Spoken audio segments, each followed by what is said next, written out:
College hostel का room 3037 हमेशा locked रहता था।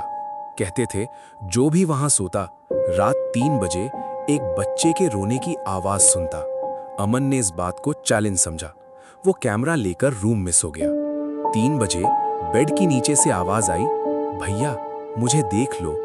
फिर एक छोटा बच्चा सामने आया, काली आंखें, सफेद यूनिफॉर्म और आंसुओं से भरा चेहरा।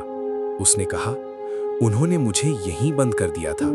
25 साल पहले उस बच्चे की मौत इसी रूम में हो गई थी, लेकिन उसकी रूह सिर्फ इतना चाहती थी कि कोई उसे याद रखे। क्या अमन उस बच्चे को सुकून दे सका, या रूम 307 में अब भी कोई और मौजूद है? पूरी टेरिफाइंग स्टोरी देखने के लिए डिस्क्रिप्शन में लिंक पर क्लिक करो और ऐसी ही हॉरर स्टोरीज के लिए मिडनाइट वॉल्ट को लाइक, शेयर और सब्सक्राइब करो। कमेंट्स में जरूर बताना, क्या तुम रूम 307 में एक रात गुजार सकते हो?